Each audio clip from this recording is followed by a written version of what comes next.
So if, like me, you tend to play with your gadgets and technology and make changes to things, make sure that you're doing it in a secure way, that you're not making your devices more vulnerable to people getting into them or hacking them. So when I got my mobile phone, I looked through the settings, and one of the settings in accessibility allowed me to flash the camera whenever I got a text message, which I thought was a neat trick because you're not allowed to use your phone for safety reasons when you're driving. So what I tend to do is, as I'm driving along, if I get a text message, my phone will flash. I'll know that when I get a safe place to do so, I can pull over and check my text messages. So I was working out in the gym, and I just got changed, got dressed back into my shirt and trousers. I picked up my phone to check my messages when I got a text just at that point. So the flash went off, and I looked up over my phone, some guy getting changed. So he looked at me, I looked at him. He's now questioning why I took a photo of him. And I had to then explain to him in detail how you can set your phone to flash whenever you get a text message. So the next day at the gym, the sign started up, no photography in the gym changing rooms. That was probably because of me. So if you are going to play with your technology, make sure you're going to change your settings to benefit you and not do things that are bad. This is the Staff Security Awareness Training Digital Lecture Series. This is part 3 on digital self-defense. So the learning objectives for this section are to be able to validate the configuration of your digital devices, to identify the pitfalls of using social media, and to review how you use secure connections when you're using your devices. So what and where are the threats coming from? So let's go through all the categories. The first one is natural disaster, so things like floods, bad weather, lightning strikes. The typical defence against that is to make sure everything's backed up, make sure you've got things like disaster recovery in place. The second is man-made, so criminal activity, hackers, social engineers, and script kiddies. So a script kiddie is someone that maybe knows how to do one particular hack, and there's a thing called Google hacking, whereby if you when search engines crawl around all the sites, they look for videos, they look for pictures, and they also find flaws in the site. So what you can do is you can use search engines to actually find sites that have got flaws, and it's called Google hacking or Google dorks. So what people are doing at the moment is they learn one particular hack, they can use search engines to find sites that are vulnerable to this hack, and then for bragging rights they can then hack these sites. So at the moment we're saying things like, it's not if you get hacked, it's when you get hacked. If there are flaws in your system, they will be found. So other things that are man-made, things that you need to build into your disaster recovery: riots, changes to legislation, litigation. So if there's something against the laws brought up, or a legal issue, employees, ex-employees.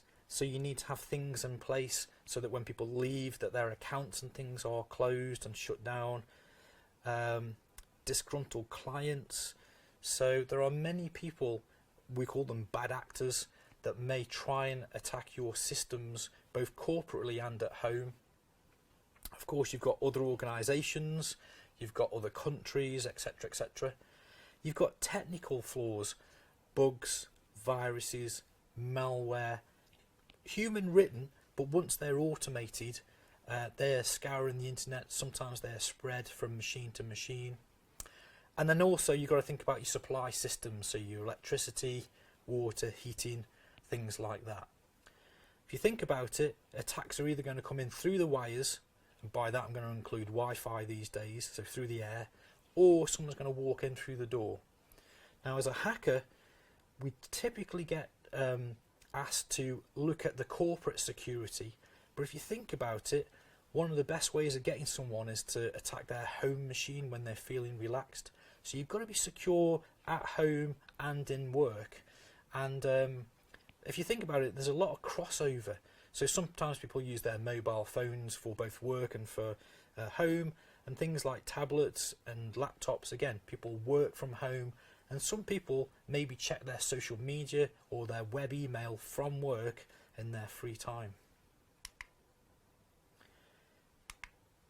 Don't believe everything you see on a computer, see on the web, see in a text message, hear over the phone, etc. Everything is changeable. So, phones. There's a hack called vishing. It comes from phishing, but this is voice phishing. So vishing, where people phone you up and try and elicit information from you over the phone. When someone phones you up, how do you know who you're talking to? Right? If you didn't initiate the call, how do you know who's on the other side of the phone? Now some people say, well, I'll look at the number, and if it's a number I recognise, I know it's that person. But get this, there's a joke website out on the internet where you can prank your friends. You simply put in a phone number, send them a text, and it makes it look as if the text has come from that phone number, so you can make it look like it's come from someone else. Now if it's that easy, if you can pay, a little amount of money to use these joke websites, the hackers can do the same thing. They can manipulate the phone numbers for text messages, for phone calls, so you can't believe just because a number shows up on your phone that that's actually the person that's phoning you. Always be aware who initiated the call. If you initiated the call, that's fine, you can give out security information. If you didn't initiate the call, you can't, because you can never verify who that other person is on the phone. Social engineers will build up a picture from many parts, so they'll have already looked on your social media, they'll have already phoned you a few times before they make the call where they're trying to get information from you. If they know a little bit of stuff about you, then it makes the phone call more credible. Okay. If it's your corporate phone, so it's in your organisation, obviously you need to answer the phone.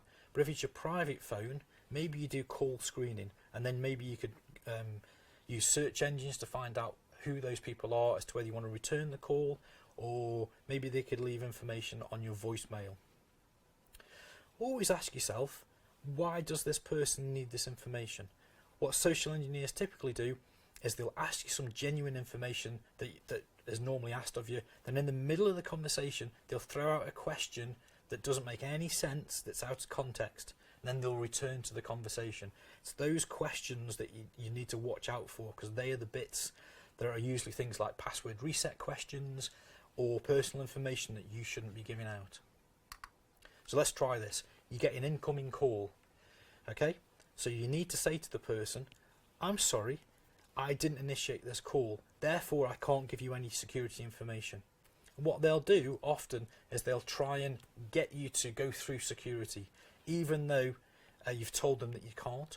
So I had this. So someone phoned me, and it was a genuine call from someone associated with my credit card company. So they phoned me up and they said, we've got this offer for you whereby it costs a small amount of money, where if someone takes out credit in your name, it gets flagged up and you'll get an email. Now I think that's a really good product to have.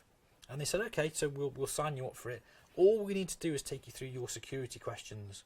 At which point I say, I'm sorry, I didn't initiate this call, therefore I can call you straight back and we can go through this, but I can't give you information. As I say, I don't know exactly who I'm talking to. And them being a call centre really wanted me to give over my security information, because they know when I phone back I'll get a different person from the call centre, and maybe they get commission or something. So the guy was saying things like, okay, so if I give you the street name, could you confirm your number? Definitely not. Yeah, you can't confirm any information at all over the phone.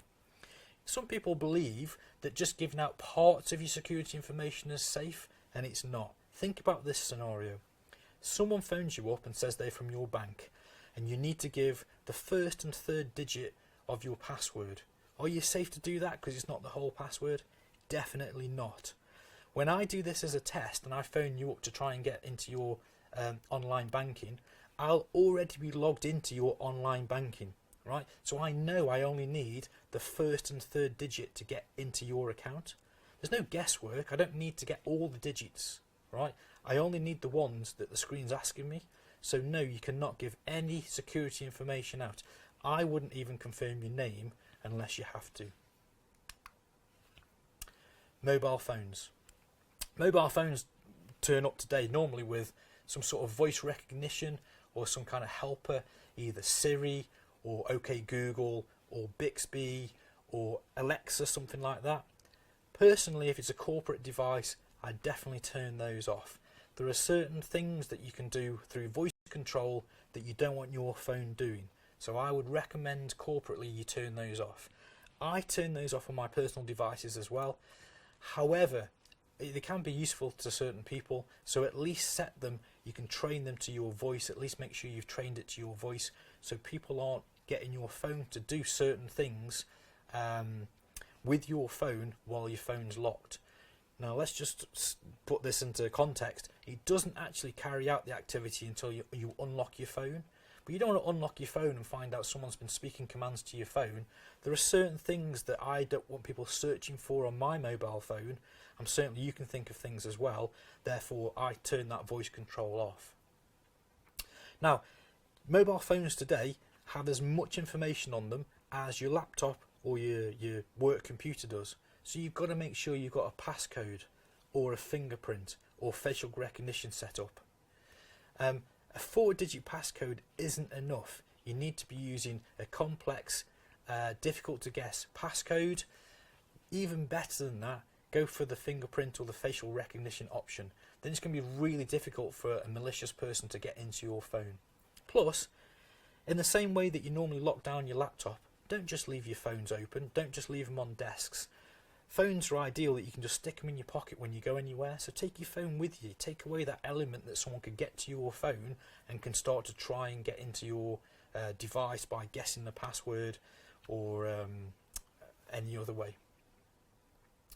So one of the things that mobile phones are capable of, now remember my story that we started with, you may turn this on even though by default most phones come with this turned off, and that is GPS. And what a lot of devices do is when you take photographs is they store GPS information within the photograph. It's called EXIF data.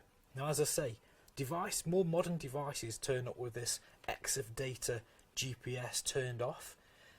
But you know, if you fiddle with your technology and you change things, you might think that's a neat trick. What that does is if you send someone that picture, they can right click the picture on their computer, they can look at the properties and they can see the coordinates that the picture was taken, meaning they'll know possibly where you live, where you work, where you holiday. So just be mindful that if you send someone a picture that you haven't enabled this EXIF data GPS information. Now get this, I pass on my old technology to my kids and my children. Older technology had this GPS EXIF data turned on by default. So possibly you've passed on a mobile phone or you've passed on a digital camera or something. Just need to check that function's turned off. Otherwise your children could be sending pictures to friends. Again, someone right clicks that picture and looks at the data, they can see where the picture was taken and you've disclosed where your address is. Now a good thing is this, when you upload images to social media, typically that EXIF data is stripped off, so that's not a concern currently. It used to be when you uploaded pictures to social media, they could again download that picture and look at this EXIF data, but social media these days strip that information off, so they're a little bit safer, so that's a good thing that they've done. Let's talk about Bluetooth and device naming. So one of the things that I do is when I'm on a train and I want to listen to music, I've got Bluetooth headphones, is the first thing I'll do is I'll scan with my device and I'll find out the name of my Bluetooth headphones. It also picks up everyone else's phone that's on the train. The number of people that disclose information by what their name is or information about them in their device name is ridiculous. Be mindful of what you call your devices, both either whether it's through Bluetooth or whether it's your Wi-Fi name that you're broadcasting to your street. You can do a thing called tethering, and tethering's where you connect your laptop or your devices to the internet through your phone. And a lot of people are tethering through Bluetooth. So just be mindful when you turn your Bluetooth on that you've got a complex password so no one else is using your phone for the internet, and that again, you're not disclosing information in that Bluetooth name. A lot of devices, mobile phones, when they first turn up, have applications on their home screen, and those applications can sometimes give away information. There's one particular mobile phone which has a social media application where you can open up the social media, you can see all kind of posts and things without unlocking the phone. So it's worth trying this when you get your new mobile phone. See what you can do with the phone while it's locked. Most phones can record video, take pictures. As I say, some can even get to social media settings. Go into your settings. If you don't want people doing this to your phone, either take your phone with you or make sure you've disabled these particular functions on the home screen. The information on your mobile phone is critical. These days you can get to banking applications, you can get to payment processors, TV apps, email, web. You can do all kind of things on your mobile phone these days. You're virtually carrying your desktop in your pocket these days. So you've got to be real mindful of when you're using your phone, that you're using updates from the correct place, that you're locking it, that you're taking it with you. We've already talked about phishing attacks, but one thing we haven't mentioned is when people send you text messages. So what scammers are doing these days is they're sending text messages with links, hyperlinks in the text messages, the same way as you do with phishing attacks. Because it's not an email, it's a text, people are clicking on them because people are becoming aware of phishing attacks, but they're not aware of these SMS text message attacks. And typically the attacks through SMS are things that say your communication software needs to be updated, click here to update it. People are aware that it's important to patch and update their software, so they're clicking on links and they're installing applications which have got malicious backdoors and malicious software built into the applications. Corporately, you can have things called MDMs, or mobile device management, whereby the phone is looked after by the organisation, so it ensures that there are complex passwords used, that passwords get changed often. So your corporate phone, think about having MDM software installed. Your home phone, you're going to have to look after yourself. You're going to have to make sure you're changing your password often and that you've checked the security settings on your device. Let's talk about social media, blogs, boards and forums. So the first thing I'm going to say is this: make sure you've checked your security settings. One of the things a social engineer will do before they try either a phishing attack, a spear phishing attack, or phoning you up is to check your social media to see if your social media is wide open. Now, on most social media sites, there is a way of having a look at what information is available to people that aren't friends of yours. So that's one thing you need to check. And the second thing is be mindful not to add people to your social media circle that are not actual friends, because again, you're disclosing information that can be used against you via social media. Now, I don't want to come across as saying don't use social media. What I'm saying is you just need to check your settings, and maybe if you've got children, you check their settings too to make sure they're not disclosing information that they shouldn't do via social media. Now, social media is a massive attack surface for scams and for hacks. One of the things is that social media often uses external applications. So you might see something that says add a theme to your picture, where you get a little logo on your picture. The issue with that is that when you add that picture on, you're using a third-party application, and that third-party application has different terms and conditions than the social media site itself. So you need to check to make sure those terms and conditions comply with what you're happy for them to do with your data that's stored within that social media site. My advice is this: if you're not happy for it to go out to the world, maybe you don't put it on social media, even if you've got your settings nailed down and you've got your security settings as you would like them. Always be aware of terms and conditions. No one wants to read them, but actually that's how they get you sometimes, is you're actually agreeing that your information can be shared. Always try and separate your home life from your work life where possible, meaning have two phones or two laptops: work laptop, work phone, home phone. The problem with phones is there was a stage where phones were getting smaller and smaller and smaller, And now we can get internet on phones, and now getting bigger and bigger and bigger. Now we're walking around with tablets in our pockets. So it's hard to have two phones to carry around, but I can't stress enough that this cross-contamination between home life and work life, if one of the devices gets compromised, you don't want it to pass into the other side of your life. One thing I'm going to talk about is information disclosure, where people put things on either social media or boards or blogs or forums that they shouldn't do. It's quite common for people to kind of think that because they're in an enclosed forum or within an enclosed application that it's not open to the world, and it often is. So I've seen people disclose things about work, disclose things that are personal information, even to do with security questions, just because they're in a blog or they're on a forum or something. You need to be mindful that even though you're behind a username and password, that you're not disclosing information that you wouldn't want freely available on the internet. What are your thoughts on this? So here we're showing a post where, does anyone know what day the bins get taken out? And there's a photo. The photo obviously discloses that someone's purchased an electrical item, and although they've not given away the house number, on there is the road, the place, the area, so people in that area could easily drive along there, find out which house it is, and they know some electrical goods have just been purchased. What are your thoughts on this one? Firstly, anyone that uses the term hollybobs, unfriend straight away. Secondly, it's a I'm just about to go on holiday post.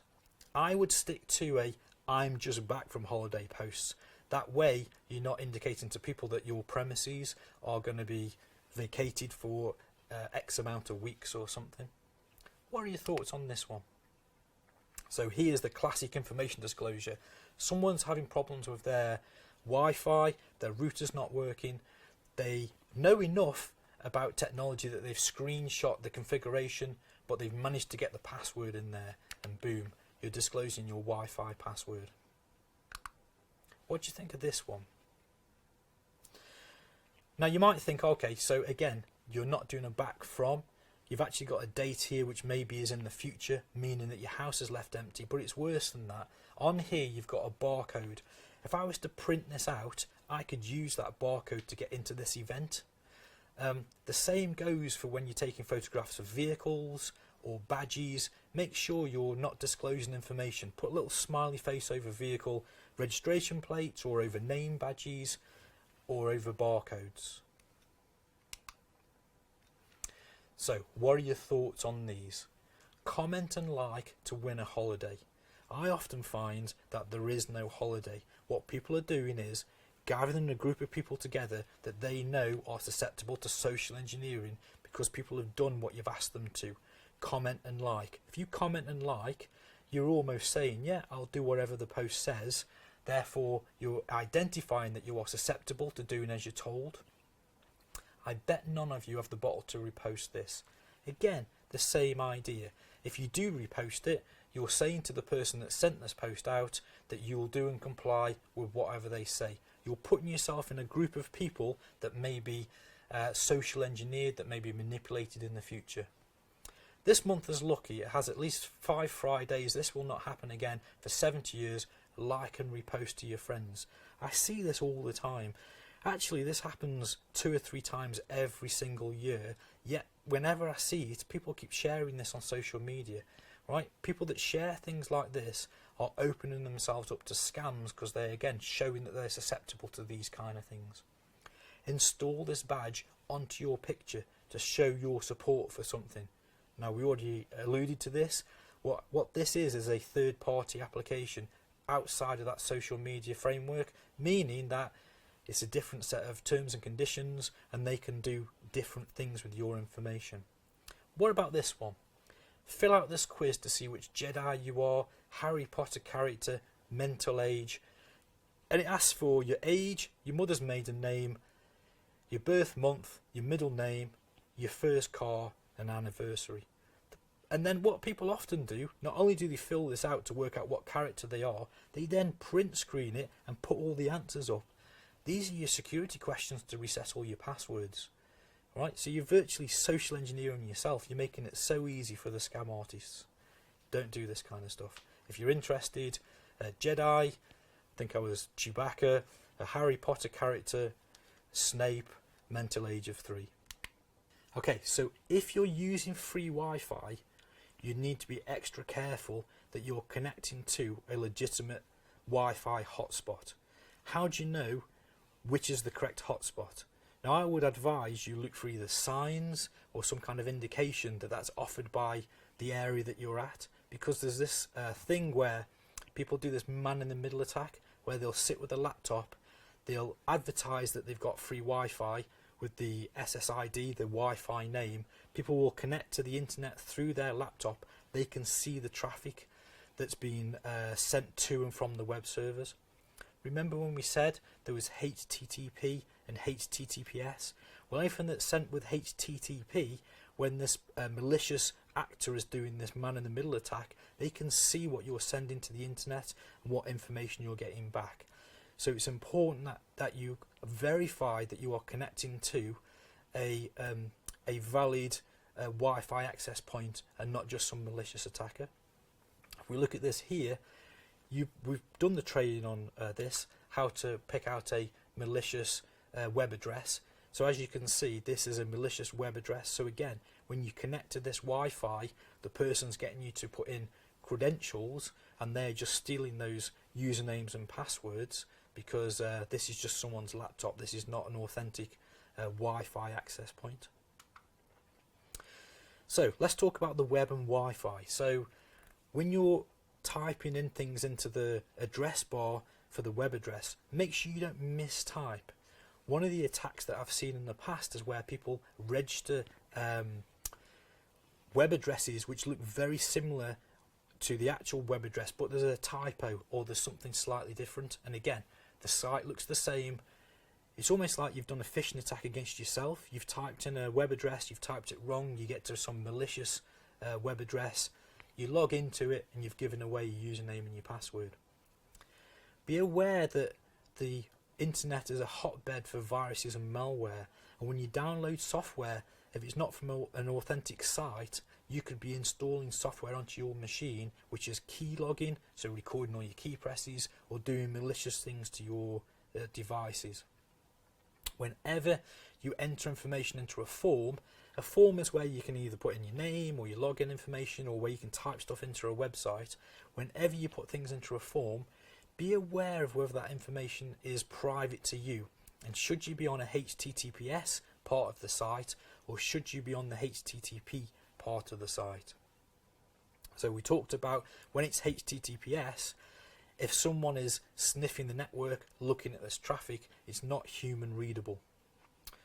When you're searching the web, again, be careful what you search for. There are certain search terms that you don't want in your history, particularly at work, because you've searched for the wrong thing. So just be mindful. The other thing is, there's a lot of computers have like autofill or autocorrect. Again, sometimes that catches people out, and they'll search for one term and it'll find something different.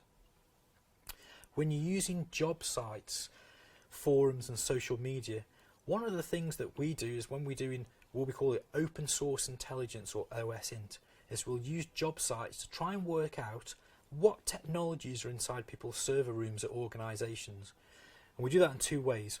The first way is, if organisations are recruiting staff, they'll often put down a person spec and a job spec, and it will list the kind of person that they want, including what languages they should know, what computer languages, what technologies they should be au fait with, and that pretty much often fingerprints what's exactly in their server room. The flip side of that is, sometimes you'll have employees which are again putting CVs, resumes and things like that out onto the internet, and again, if you think about it, the last courses that they did, the information that they're good at, the things that they're good at, will indicate and disclose what technologies are in that server room for the place they're working at the moment. So it seems innocent enough, but you just got to be thinking, you know, where's this information leakage coming from? Is it my staff? Is it actually the organisation themselves?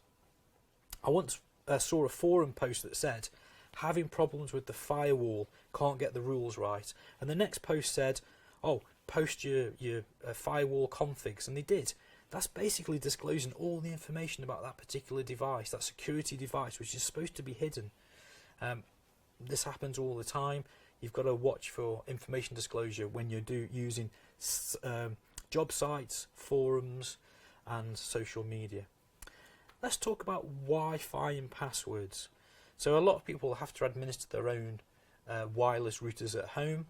Your wireless router has two things in it. Firstly, it'll have the name that's associated with that Wi-Fi connection. Typically, there will be information disclosure in that as well, because it will probably give away the vendor of that particular device, meaning that if someone's trying to hack your Wi-Fi and you've given away this particular type of Wi-Fi or flavor of Wi-Fi because of the vendor, again, you've made it easier for the attacker by giving out information disclosure. The second thing that your device will have is a password. Now, you shouldn't be using WEP. WEP is too easy to crack. You should be using WPA2. Now, modern devices will come with the Wi-Fi set to WPA2 already, but get this, WPA2 is again hackable. So your Wi-Fi at home and probably in the office is also hackable, and the defense is the length of the password, right? The time it takes to crack the password. If you're using a 6-digit to 8-digit password on your Wi-Fi, your Wi-Fi is hackable. You need to change it to a 14-digit password. Random characters, not something that's in my dictionary, otherwise you're going to make it even easier for me to crack your Wi-Fi. Now, open networks. There's a thing called open networks, and you often find it in coffee shops, hotels, airports, on the train, whereby you don't even need a password to log on to the Wi-Fi. The issue with open networks is that everyone can see everyone else's traffic, meaning, again, on these HTTP sites, it's insignificant for someone to just sniff the network and see what you're doing on the internet. So my advice would be this. Number one, make sure that you are connecting to a valid Wi-Fi hotspot, right? Number two, make sure you're using HTTPS. Where possible, use VPN, virtual private networking. Now, if you're using a corporate device, it should come with VPN. You should not be doing work over the internet on open networks without virtual private networking installed. If you've not got VPN, a better way is to tether to your mobile phone. So you set your mobile phone up as a hotspot, you have a username on there, a Wi-Fi name that doesn't disclose any information, and a complex password. You connect your laptop through your mobile phone to the internet, and that's going to be more secure than using open free Wi-Fi. Okay, so let's talk about emails. Now, we've already done a section on phishing and spear phishing, so we're not going to cover that again. We should be aware of what phishing is and what spear phishing is. Let's just mention email security software. So organizations often have software in place which actually help you detect links and malicious files within emails and things. So don't interfere with those, they're there to help you. Let's just mention viruses and malware, ransomware. These things are often sent via either email, or sometimes you download them from the web thinking they're a valid application, or sometimes they're passed with USB memory sticks and things. Your antivirus software should pick up most of it, but get this, you're the first line of defense. Sometimes malware and viruses are brand new, they've not been detected yet by the antivirus software, and in those situations it's you that's the first line of defense. So don't always trust your antivirus or your anti-malware software. Don't download things from the web unless you're sure you can. Don't click on links in emails, don't download attachments from emails, and be mindful when you're using USB memory sticks. So your devices should have firewalls and email filters. Again, don't try and circumvent those or get past them, they're there for your safety. When you're sending emails, check who you're sending to. Quite often email software auto-completes the email. I've got quite a common name and I get all kinds of emails sent to me that weren't for me. So just be aware when you send an email that autocomplete hasn't filled in the wrong name, particularly if you're sending confidential or information that isn't for anyone's eyes. Be aware when you do reply to all. Do you really want to reply to everyone that's in that list? Reply to all should be used very sparingly. And if there's information in that email that is sensitive, maybe you need to encrypt it. And one technique for that is you can either use PGP software, or maybe you could use a Word document. Write out what the information is that you need to send to the person, secure that document with a password, and send that document in an email. Therefore, if it went to the wrong person or someone else got hold of that email, they would have to crack the password on that document to read what's in there. You could also do this. You could send the password using another method. So if your email address is compromised, maybe you send the password as a text message or as a phone call. Now, one thing you could do is you could have a delay in Outlook. So you can set it within the rules of Outlook so that when you send an email, it actually waits 30 seconds before it sends the email. That does a couple of things. Number one is if you accidentally click send before you finish the email, you can always pull it back. And secondly, if you notice this autocomplete thing has happened, it autocompletes, you click send, you've got 30 seconds in order to check the email before it actually gets sent.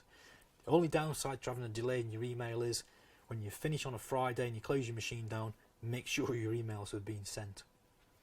If you receive an email regarding viruses or password resets or something, if it's a social engineering email that says we are the police or we are the manager, and it informs you to send that email to everyone in your department, just be mindful that that's one way that these viruses and things get spread, by actually it's the user themselves sending these emails out.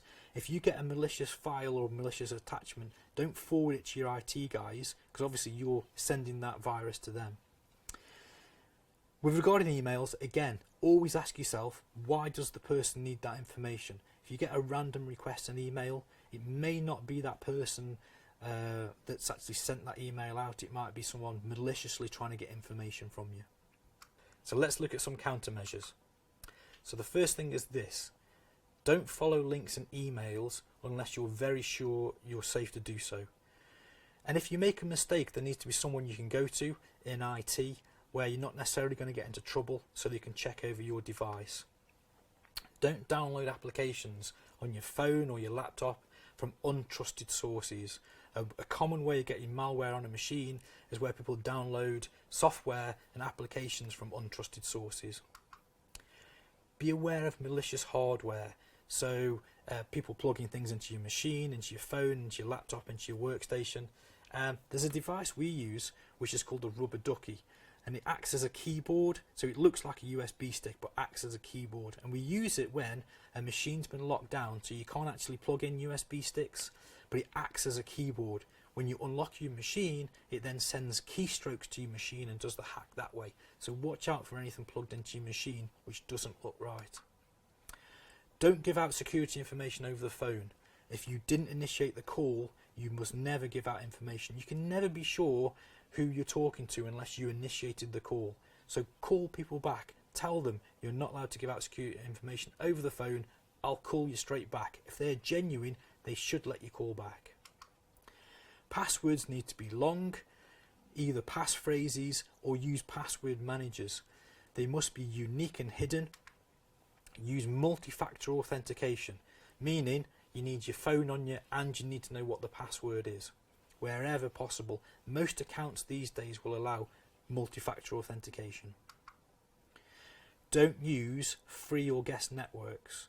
Okay, either tether off your mobile phone, right? But if you have to use free or guest networks, make sure you've got your virtual private network installed, your VPN, and verify that the hotspot that you're connecting to is a valid hotspot and not a malicious hacker's laptop.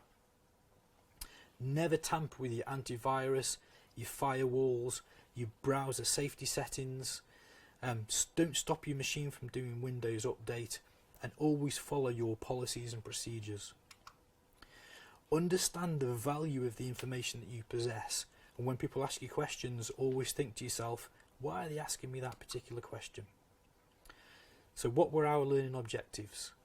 To validate the configuration of our digital devices, so knowing what the settings do within our digital devices. Identify the pitfalls of using social media, so set your settings on social media.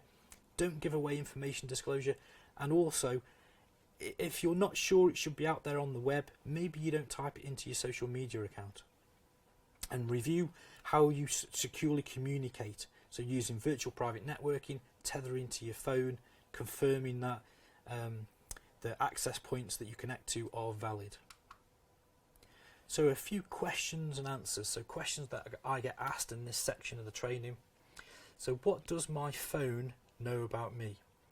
So with my phone, when I received my phone, the first thing I needed to do was, before I could download applications, was to sign in. I hadn't got an account to sign in, so I made one, right? So it's also, the sign-in is also an email address, but I didn't want to use that email address, so I just made up an email address, put in a chuck-away password. Everything's fine. I can download applications, I can use the phone. I wasn't aware that for the 2 years after that, my phone was recording every search that I did, either through voice search or through typing into my phone, all stored internet facing via this username and password. Obviously now I've changed the password to something that's complex, but I wonder how many people out there have got all their search history stored on their device, internet facing, using a chuck-away username and password. So you just need to check yours. Number 2, can I let my children play on my work mobile phone? You know, when you install games and let your children use your phone? Definitely not. Your corporate phone and your corporate devices are just that. No one should be using your devices other than you. That's why you've got a username and password, right? 1 minute they're playing a game on your corporate phone, the next minute they could be in accounts, they could be deleting records. It is not secure for them to be using that device. Question 3. What if I click on a phishing link on a home device? What then? If you can't run antivirus software or anti-malware software on your own machine, and in extreme cases rebuild the machine, I would go to your laptop repair shop and speak to them and get some technical advice on what to do with your laptop. Is it okay to install third-party apps on my phone, and is it okay to root my phone? So by this I mean installing applications that don't come from your trusted source. Now this is a hotbed for getting viruses and malware on your devices, so my answer would be definitely not on your corporate device. I wouldn't even recommend it on your home device. Is it okay to root my phone? So rooting a phone means that you're circumventing the security and you're getting to the operating system of the phone, normally so you can put your own malicious software on. It makes the phone more vulnerable. I would definitely recommend not rooting your phone. What's a social media hack and will it affect me? So there are 2 social media hacks that I know of. The first social media hack is that someone befriends you and you just accept all friends basically, even if you don't know the people. Then they're in your trusted circle. Then once they're in your trusted circle, they gain knowledge about your posts and what information you store on your social media. They then use that to further attack either through a phone call or through something else. Maybe they can get security questions so they can get into your other accounts. The second attack is this. They set up an account that is the same as one of your friends and then emails you and says, "Hi, this is XYZ, your friend. I've got a new account. Please only use this account." And it could be friends, it could be family, but again, they're getting inside your circle of trust by pretending to be someone that they're not. If someone sets up a second account on social media, either phone or contact this person to verify it's them and it's not someone pretending to be them just in order to get your information from your social media.